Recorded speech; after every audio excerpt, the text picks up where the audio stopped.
We're here in the shop. Check it out. What up, y'all? We're live from the shop right now. 12 predictions for the future of music. And I want to go over these one by one because these are all pretty damn interesting. I'll be the judge of that. Yeah, right. Record labels will gradually lose the ability and desire to develop new artists. There simply won't be enough profit and young talent to justify the large required investments. But the labels won't disappear. Instead, they will focus increasingly on their old catalog and archival materials. So I agree with this. Guess what? They're already doing that. They're already doing that. Yes. It's already happening. It's already Future happening. is here. Number 2, more new artists will get their big break from web platforms, TikTok, YouTube, Peloton. When was this fucking thing done? When was this? This article made? was written this year. Just came out October 14th. 14th. Yep. Jesus Christ! Like this guy is like. I'm sorry. I haven't. This guy's like acting like he's fucking Nostradamus, and it's like more like Captain Obvious. It is to us because we talk this shit on the regular. Oh yeah, I'm the other guy. You found this stuff. I have no idea what's coming. So you're getting my live react. Number 3, a peculiar phenomenon will emerge. Listeners will have favorite new songs, but not know or care about the name of the artist. You've got to hear this great new song in my workout playlist. In an odd way, our song discovery process will return to the medieval model circa 1000 AD, when compositions would achieve enormous popularity, even as the people who created this music remained largely anonymous. Thank God you're wearing a hat, Fader. Your head's going to explode. Just keeping it all in there. It's so fucking... We already do that! Hi, can you play that song? Right now, says Sketch. Daza Kududo. Can you play that song? Or do you have apple bottom jeans? Yeah, right? Yeah. It already happens. Or, people already do that. Do you have 50 Cent, It's Your Birthday? It's his best track. Number 4, musician incomes will continue to shrink, but some young musicians will still earn large sums of money. However, their big paydays will come more from branding, licensing, and ancillary deals than recordings. Yes. Side deals will increasingly be seen as more desirable than record contracts. In other words, you become a musician in order to make money as an influencer. A lot of these cats, you'll see that once they get a little bit of money, if they're smart, they start reinvesting it into other avenues in order to have multiple revenue streams. Other revenue streams, right. Absolutely. The next one on the list, this is a pretty cool one, and this is equally going to piss off Fader because he's just ready. All right, here we go. Dead musicians will start showing up everywhere via holograms, biopics, deepfake vocals, and other technology-driven interfaces. These resurrected performers will capture an increasing share of the industry revenues and will put a squeeze on living artists.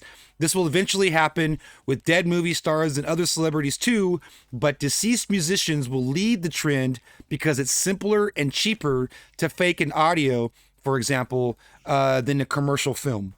So we know that, like we've seen the Tupac hologram at Coachella, we know that the technology has been there. They're saying that over time, the technology will be used increasingly, and that it's going to cut into to the point where it's going to start cutting into living artists' incomes. And so these estates for these dead artists, usually it's their families or a group of lawyers or publishers that own the rights to all the music, are going to be basically utilized so much that it's actually going to start cutting into the revenue streams of living artists. Sure. You see that happening? Yeah. Yeah. Me too. Yeah. Because it already is happening. They're already doing that. It is licensing and publishing for dead artists is at an all-time high. Yeah. And it's only going to get better because the music that's coming out today has shelf life, has no classics. There's no, longevity in a lot of this instant gratification kind of shit. Right. Yep. Look at Ratbone says they have a Whitney Houston hologram performing in Vegas. Yep. There you go. That's going to take away from somebody going to, the Wayne Newton hologram down the street. The next one, because I read ahead, the next one actually could have been on the same one. So we'll just go straight to it because it's right along the same thing. Dead musicians will start by giving tours in concert halls, but as the cost of the technology goes down, they will begin performing everywhere. So holograms of Elvis may make their debut at a pricey Las Vegas casino, Whitney Houston, but will also soon show up at your neighborhood bar. James Brown will sing at the Apollo once more. I'd love to see that. But eventually will take wedding reception and bar mitzvah gigs. So they're saying that as the technology becomes more commonplace, and aka cheaper, right? Yeah. That this service will begin as an exclusive situation where you can go see this show at a top tier venue, and then eventually will trickle down to your aunt's Sal's Beef Shack. Right.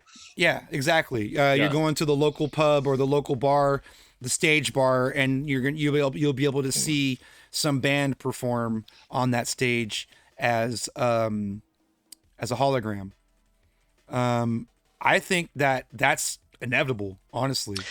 I do, but I don't know. I have a feeling that like by that point in time, the thing about like social interactions will probably be like Ready Player One-ish anyway. Well, what about Gen X and Boomer generation, where these artists that have been dead for decades at some point, and they're not immersed into the VR world? You're saying that they would be at that point. Everybody would be. I think at that point, because like you're almost a boomer, so like you're there. So it's it's only gonna get everybody else. The younger is already embracing the technology. In 20-30 years, they're gonna remember the fucking their first concert was a Marshmallow concert in Fortnite. I think that the technology is going to become cheaper sooner than your prediction. Personally, I feel like this hologram technology is going to outpace VR technology, not as from a technical standpoint, but from a public embracing standpoint. I think that VR is definitely there's a future, something happening in the future with VR. 100%. Don't disagree with you there. But I think that the hologram technology and the idea of going and seeing a performer live at a flagship event is definitely in our near future. It's already happening. Whitney's at the freaking Vegas casino. Right? Yeah. And so like, point. And I didn't even think about AR. Right. Yeah. Which is already like it's already there. Like right. A lot of the technology already exists. All right, next one. This one excites me. I actually this is actually my favorite one. Exciting new music trends will continue. The key word is continue, Fader. The exciting new music trends will continue to emerge, but increasingly they will arrive from outside. Oh my God. Anglo-American urban centers that previously determined what songs people heard. We have already seen the first signs of this with the global spread of K-pop and vitality of the Eurovision competition. But these are merely a start in the power shift away from Los Angeles, New York, and London. So get ready for A-pop from Africa, I-pop from India or Indonesia, and a whole host of competing sounds and styles from Latin America, China, Eastern Europe, etc. Latin music is one of the most popular genres in the whole entire world. Not just this country, world. Yeah. As long with Afrobeat too, number 2. This is such a Captain Obvious. I agree, but I'm also like excited that this is being acknowledged to a certain degree because I don't. He works for NPR. Oh God, good. I'm gonna fucking tweet the shit out of him. He does work for NPR.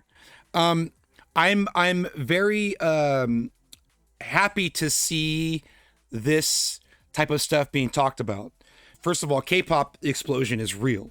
It's already here. Of course. It's already here. The idea of accepting, and this is particularly in the West, in the United States, with our society accepting international music on not just as a, oh yeah, I acknowledge them. I'm talking about it's in the pop charts now. It's in the not only top 40 but top 10 now. Revenue too. Right. And real money is being spent out of the United States for stuff that's not being marketed here.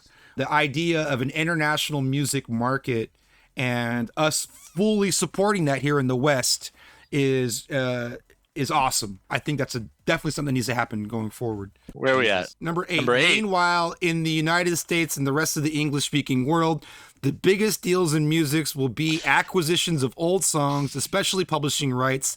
The legacy cash flows enjoyed by publishers will make this the last safe haven in the music business. I 100% agree with this. This is already happening, but it's going to be happening on a bigger scale. And I think that it's not just going to be publishing companies that are doing it. I think you're going to start seeing megastars doing this as well. Michael Jackson did it. Michael Jackson did do it. Yes. Yeah, you know, like it's been happening since then. The next one says, are you ready, Fader? You ready to get even more mad, Fader? Yep. Okay. The official industry figures, quote unquote, will show that the music business is growing, but these numbers will highly be misleading. A huge portion of the music profits will actually go to rich tech companies, Apple, Google, etc., who have no interest in reinvesting this cash into the music ecosystem. For example, Spotify will take the cash flow generated by music and use it to acquire rights to podcasts, etc. And in general, the music culture will be starved of funds because it now must pay the bills for other businesses. In any event, the same numbers that will be publicized as signs of the music industry's health will actually indicate the growing scope of the cash and talent drains on the creative artistic side of the business. No shit. So basically, Sherlock. big tech is going to be, and already is, a major influencer into the future of music. Yeah, of course. Especially when it comes to the revenue split, right? Right. And big tech, Apple being one of the main leaders on this, is definitely leading the charge when it comes to distributing digital music. They've been, as soon as Napster started to show negative numbers to the music industry, to the point where they needed to figure out a solution, things like the iTunes Music Store came about, and they literally ran on the idea of it being easier to use. And Jack Black came up with the catch line, iTunes Music Store, it's easier than stealing, right? It's because the idea was to create put systems in place so that people who were going to Napster or whatever could transition easily into this pay-per-download model and eventually into what now is a cloud-based model or a streaming service model. And because of that, in a lot of ways, and this is like going back to Kazaa, LimeWire, SoulSeek, and Napster, big tech has been leading the way when it comes to how this music is being distributed, and that's not going to change. And because big tech is leading the way, they're going to be getting the check.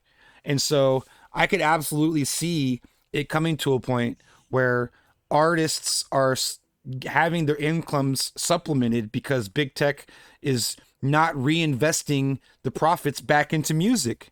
They're taking the profits and investing it into other portions of the company. Other revenue streams that they deem more viably, a better business model, because the music industry is always fucked. Yes, and exactly. And so the idea of this is definitely counterproductive to the growth of the artists and the growth of the music industry as a whole, in my opinion. So I'm scared of this, and I don't think that it's not true. I think it's actually very true, and it's already happening. The snowball is already rolling, right? Big time. Moving on. Oh, and there's a thing where he says that Spotify's biggest dream is getting into video and competing with Netflix and YouTube, using songs to pay for the costs of achieving this. Hey, you know what? Hey,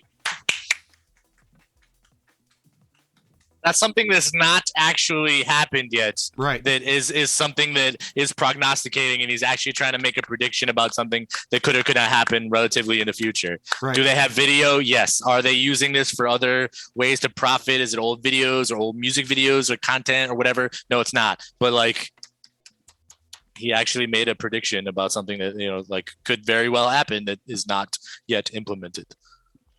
Number 10, let me bring it up on the screen.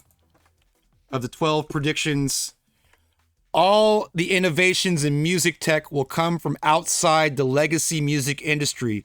The tech industry is absolutely the main influencer in music right now. We established that in the last point. And so how are they going to use their influence? It's very possible that people at the top, they love a certain sound or a certain band, and that's going to affect the sales of and the plays, the spins of that particular style of music or that band, and could it even influence the popularity of that style of music to younger generations because of the sort of force feeding of the content, right? Yeah, I like this. You must like this. Yeah. But what I find really interesting and like really fucking apropos that we're doing this on Twitch, the platform that's owned by Amazon and Jeff Bezos, is the sentence here is like what really is interesting to me, right? These huge global corporations, literally the largest business in the history of the world, are unlikely to be motivated by artistic and philanthropic aspirations in their initiatives. That's a period right there. That's exactly what this platform is. Right. It is a motive. If you want to put it in a scope of what we do, right? These looming DMCA and live takedowns, and we're basically we are in terms of everybody that streams on this platform copyrighted music is in violation of the terms of services on this platform and could be removed and deleted within any point in time with one keystroke, and you have nothing to say about it, right? Because you are in violation just by doing that. That aside, this is exactly it. This huge fucking corporation of Amazon that owns Twitch and everything else is less inclined to be motivated by artistic aspirations, that they could be in these big giant talks with these. They could have Beat Source on the horn and creating this synergy or whatever with music streaming and everything else, and like so we wouldn't have to worry that like this is gonna be the platform of the future to hear music and stream music and watch music live and perform it and blah blah blah. And we partnered with VR and we're gonna do the hologram concerts and like that, that shit. Like the money exists, that corporation exists. You don't see boo from Bezos talking about Twitch.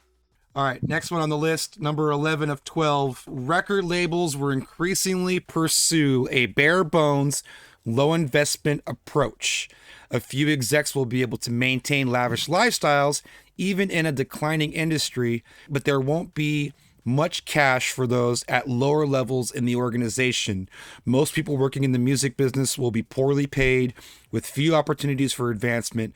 New openings at the top will typically go to family members and close friends of the old school buses, making nepotism the one record business tradition that will survive no matter what. Yeah, I don't disagree with this, and I definitely think it's going to keep expanding. I think that you're going to have a few people at the top that are killing it, and you're going to have everybody else who loves music, is doing it for the love, or has some sort of aspirations, false expectations. I definitely agree with this. And Fader's even more mad. Yeah. All right. Last one. So Fader can finally cool his gills. But the greatest dream of the music execs will be to get out of the music business.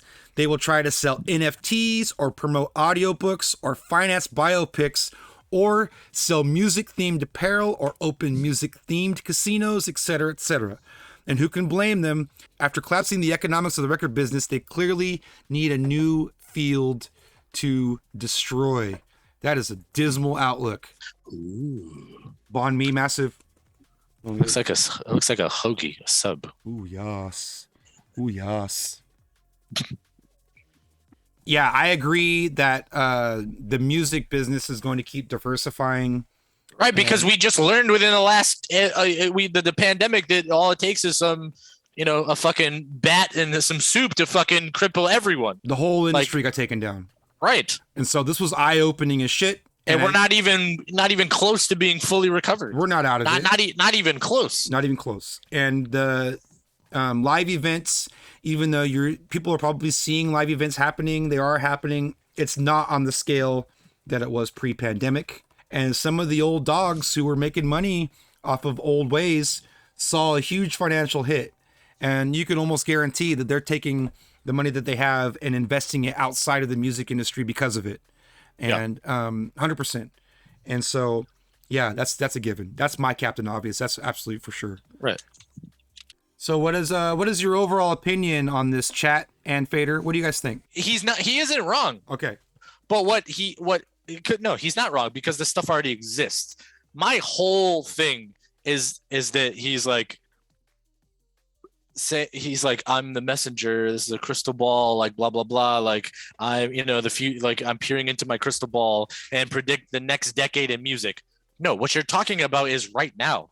And you're talking about certain things that have been happening since the fucking, I don't know, 80s, like before that even, but like, specifically with like MJ and the publishing, like 80s, like, still then. Like, if it wasn't a room full of music nerds having this conversation, do you think some of these points would be more enlightening than someone like us who we're on the shit daily, right? I think if he was sitting around talking to a bunch of boomers at a fireside chat somewhere, sure, this is clear cut and obvious that this man is telling you factual things, but they are not predictions for the future of music. I like Machina Death's perspective. He says, I am not a big music nerd, and I wasn't on the pulse of this until I started hanging out here. Thank you, by the way. And this is all stuff that he knew. Right. And so, there's a lot of commonplace Captain Obvious going on. I definitely don't disagree there. Yeah, that's the only thing. I think the list is well contrived, but it like that, and that's my sole gripe is the fact that he's like coming off as it like, ooh, look at me and my crystal ball, guys. Don't shoot the messenger. This is what's gonna happen. Right. And I'm like, dude, what? It's already happening.